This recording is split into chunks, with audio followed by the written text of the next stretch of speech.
Hello, everybody. My name is Benjamin Bloom. I thought I was done for the day, ready to come back tomorrow for the rest of the championship games. But big breaking news after this latest round of games, because Lee Johnson has been fired as manager of Bristol City. It had been coming up in my live streams. Oh, you think Johnson's in trouble? Do you think if this latest losing streak continues, they're going to act? And honestly, I didn't think they'd get this early, but it looks like Bristol City ownership have, they've done exactly what Norwich did to Alex Neil. They've waited and waited and looked, and the second the playoffs look mathematically out of reach, they have acted. So here is the tweet from Bristol City that came out just earlier today. Lee Johnson was this evening relieved of his role as Bristol City head coach. Current assistant head coach Dean Holden will take over immediately in a caretaker capacity as the club look to find a successor. Lee Johnson completing, not completing, his fourth full season. He took over at the end of the 15-16. He was managing Barnsley in League One, and he came to Bristol City and steered them away from relegation. If you remember, Jonathan Codger was the star striker then, and he came in, and there was all this weirdness with Barnsley, and he went back as their guest to go and watch them win the EFL Cup or whatever it was called then. But as I say, a quick look at the table will show you that after today's defeat, there you see down at the bottom, if I remove this banner, Bristol City in 12th, losing to Cardiff today. That's the direct rival in 6th. Means a 9-point gap with 5 to go. So they've waited and waited, and Johnson is out. He's always been an interesting character in the Championship. I think we have to mention the personality a little bit. He's not your stereotypical football manager. Relevant or not, he's a very short man, and there is a touch of the overcompensation or maybe small man syndrome. Let me know in the comments if you think that's unfair, but a little bit David Brenty sometimes, a little bit sound bitey, but would often talk a lot of sense, but then would kind of come across as a bit mistrusting with some of the cliches and things we threw out. There's a very cringe-inducing clip of Bristol City on a training thing in Spain where some of the communication with the players is a little bit cringy. Always try to be sort of forward thinking and try to do things in a modern and progressive way, let's just say. The big reputation he had, obviously, was of Streaky Lee. Now, Bristol City fans did get cross when people accused him of being Streaky Lee. But I'm afraid all you need to do is go back over those 4 full seasons from 16-17 through, and you'll see just strange examples of Bristol City going on really good runs of 8-9 games, but then also really bad runs. And it wouldn't always just be, they've got difficult fixtures and lots of away games, or they had players injured. It was often very odd where they would go on runs and beat the top teams and then, just completely fall to pieces. He'd get questioned about it and he would say, I've got a young developing team and, the game management maybe isn't quite there. But the Streaky Lee reputation was always there. Just to go through the 4 seasons, in 16-17, Codger goes out to Aston Villa for huge money.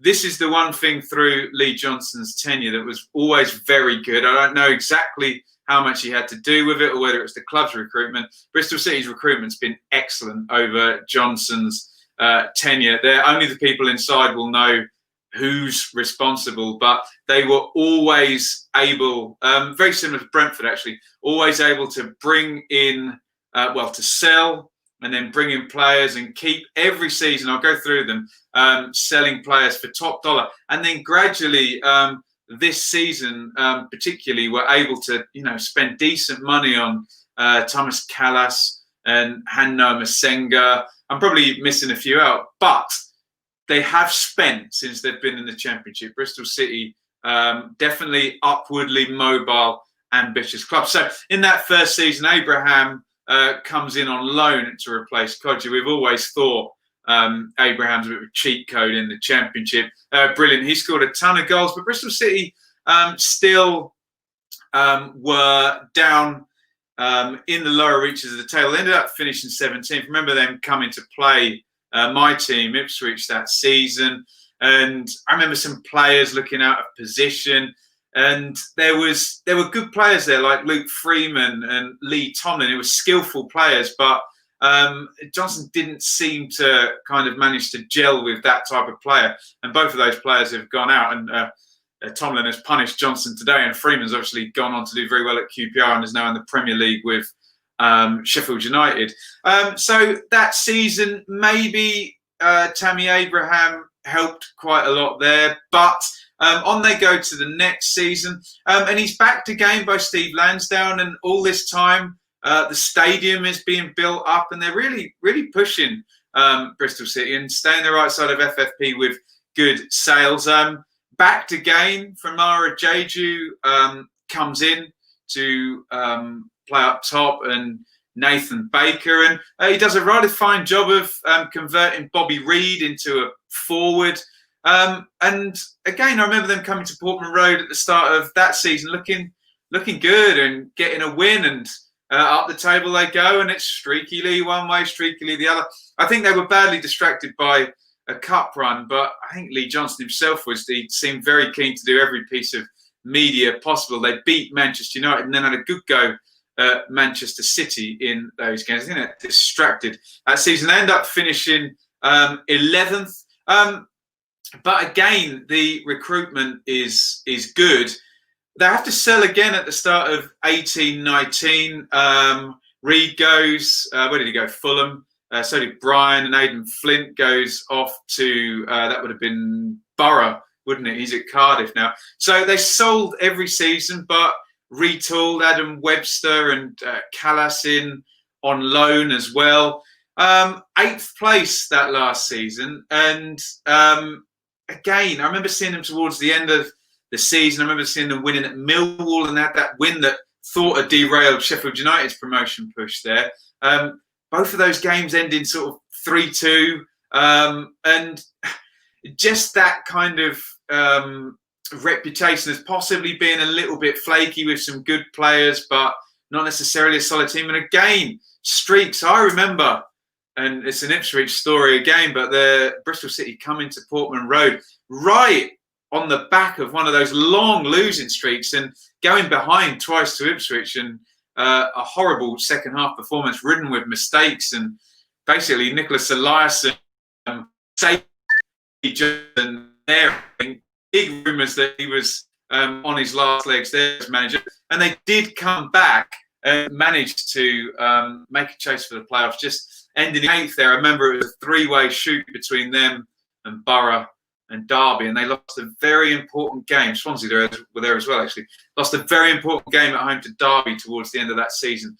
They pretty much paid to the playoffs there. Again, the recruitment was good and big sales, even better this season. Webster went out for a fortune to Blackburn, and Lloyd Kelly went out to Bournemouth. Josh Brown, who went out during the season. So you could say a lot of the time that his best players were sold, but he was always given the money to recruit. And I give the examples of Masengo and Callas coming in for good Championship money, 6-7 million, 8 million for Callas as well. So Lee Johnson would always say in his press conferences, the goal is to be a sustainable Championship club, improving season on season. And I think that's what's finally caught up with him there. If you look at those finishes, 18th, that's not really his season the first time, but then 17th, 11th, 8th.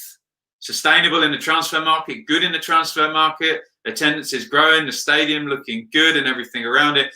But then this season, down they go from 8th, currently in 12th. Playoffs not looking likely. The sustainable bit is working, but I think Steve Lansdown wanted a playoff challenge this season, and he has not got one, and Lee Johnson has paid the price with his job. Let me know in your comments how you think Lee Johnson did at Bristol City. What do you think about the comments I made, maybe about the personality? Still a young manager. I just had a look. He's 39, very experienced. So I dare say we'll see him again, and we'll probably see him in the Championship, I would have thought. And he'll certainly be able to sweet talk an owner in a job interview, put it that way. Do you think he did a good job? Do you think he overplayed a little bit the cliches and the sayings and the buzzwords, and maybe that loses its luster after a while? What do you think about the streaky Lee stuff? Because there is really hard evidence to say that he went on these odd winning streaks and losing streaks, however much that irritated Bristol City fans with the accusations at the time. Obviously now we'll look at replacements, and there's the obvious names floating around. We'll all have heard Mick McCarthy doing the commentary. There's a reason out-of-work managers do commentary. It's to get their names in and ready for good jobs. So there'll be McCarthy, there'll be Houghton, there might be Steve Bruce if the Saudis can finally take over at Newcastle. There'll always be the ones, Rowett and Monk, always floating about. And be under no illusions, this is a good job. Bristol City draw good attendances. They have a nice stadium. Their recruitment has been good.